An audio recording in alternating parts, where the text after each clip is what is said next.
Well, good afternoon and welcome to the A004 show. So, as you can probably tell by the myriad of rifling buttons and test barrels strewn all over this table, I've been doing a lot of rifling experiments lately. And in most cases I didn't film them individually just because there wasn't necessarily a whole lot to see. But I did learn some interesting things from all of these experiments that I wanted to share with you today. And then this will be kind of a multi-purpose episode because I also want to talk a little bit about some recent changes to my job situation and how those could impact the channel, hopefully for the better.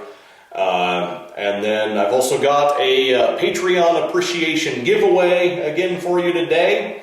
But it's actually all kind of interrelated, so hopefully you'll bear with me to the end of the episode. Anyway, so starting with the rifling. I've had a lot of viewer suggestions on different things to try with my rifling buttons and so forth. Had some other ideas of my own as well. And so I've made, as you can see, a lot of experimental buttons, a lot of test pieces, to try out a lot of these different ideas. One idea that a lot of people had suggested and seemed to think would work pretty well was a multi-stepped button where, instead of just having a button that's turned to the final diameter and then, cut spiral flutes or flats on it, you cut the diameter in several steps. So depending on the application, either the button cold works the steel much more gradually, in 3 steps rather than all at once, or it works it to 3 times the depth and cuts this, or not cuts, but cold works the same depth per pass. Well, I tried it. Initially, I tried it just the first method where there are 3 intermediate steps. And it actually didn't work all that well. These were much more difficult to drive through the barrel than a single-step button of the same final diameter. In fact, this one got stuck and I beat on it so hard trying to get it moving again, I actually shattered the back of the button. Let me show you these up close.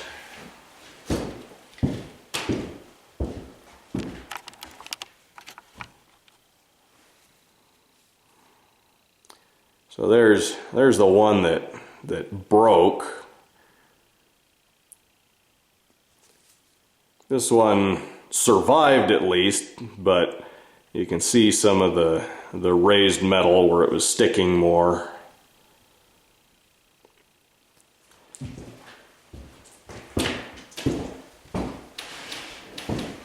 Now, initially, this is kind of counterintuitive. A lot of people, including myself, would have thought that these might have been easier to drive rather than harder. But when I think about the stress-strain diagram for steel and how that changes as the steel is cold worked, the more I thought about it, actually this makes sense.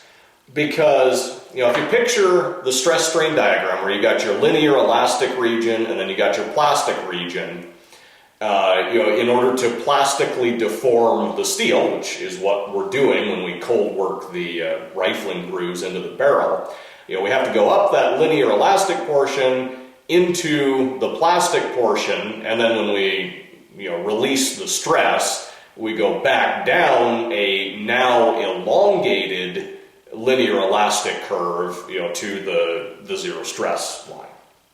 And so if we then want to cold work the steel again, now we have to go back up this new, longer linear elastic line in order to get back to the plastic region and start cold working it again.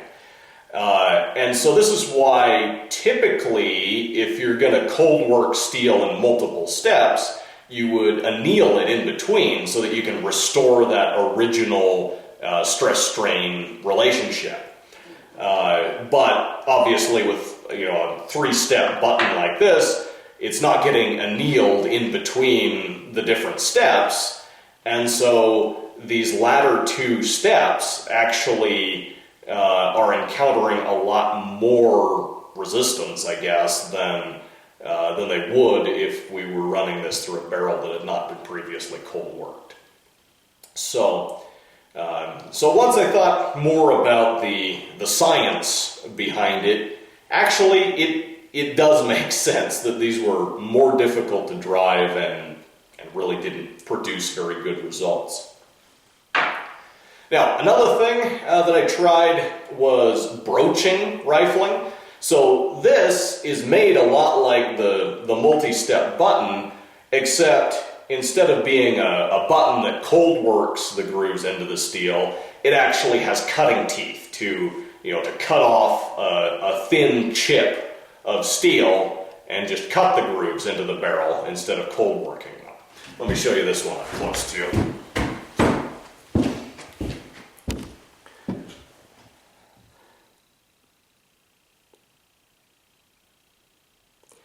Now, the broach worked, per se, but it didn't really work better than a regular old button, and in fact, it really didn't work as well as a single pass regular button. Maybe if I had a longer broach with more steps, I could cut deeper grooves, but I don't know that I necessarily want to cut deeper grooves. I mean, the grooves that I've been able to get with my standard buttons clearly impart spin to the bullet, and so deeper grooves probably would just create a greater potential for gas leakage around the bullet. There may be potential left in the broaching method, so I may explore this further in future, but for now, the results really just were not good enough to instill much excitement in me about pursuing this any further when buttons seem to be working fairly well. And speaking of which, one thing that did work really well was a button with a gentle taper. My first buttons pretty much were just a cylindrical piece of steel that I then cut spiral flutes or flats on, and then had sort of a chamfer in the front so that I could insert it into the barrel. But I found that if instead I turned a very gradual taper, like less than 1 degree of angle onto the button, so it tapered gradually from the final diameter down to a few thousandths less than the initial bore diameter, that actually made it not only a little bit easier to insert, but much easier to drive through the barrel and with much better results. I was able to get a lot smoother rifling, or I should say I was able to get smooth rifling more consistently with the gently tapered buttons. So that did work really well. And then another thing that some people had suggested and that I wanted to try anyway was making a button with more flutes than, I've made a lot of these triangular buttons where you're only cold working 3 grooves at once. That kind of minimizes the force required to drive the button. But I made some 6 groove buttons like this one, which I'll go ahead and show you. And these were a little bit more difficult to drive through the barrel, but not much. They really weren't too bad. And this way I get all 6 grooves, enough for a completed barrel in one pass. So it is a little bit more time efficient.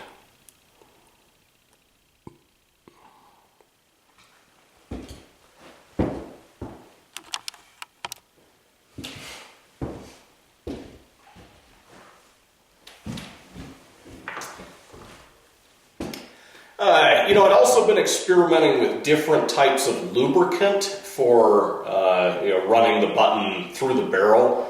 Obviously, an operation like this requires some kind of heavy-duty lubricant to keep the button from sticking. And early on, I'd been using moly grease. Just packing the barrel with moly grease before you run the button through it works okay, but I actually found out that my sulfurized canola oil, which I've made a couple of episodes about synthesizing, works better than the moly grease, especially in cold temperatures. Especially when it was cold in the shop, it seemed like it would much more consistently give me smooth rifling than the moly grease would. So that was interesting. I was not expecting that, but it certainly helps because it's a lot less messy and yet it produces better results. Another thing I discovered was that bluing the bore actually seems to help in getting consistently smooth rifling. It seems like a really clean bare metal bore, even with a copious amount of lubrication, will tend to cold weld to the button and stick. And then the stickage at best produces rough rifling.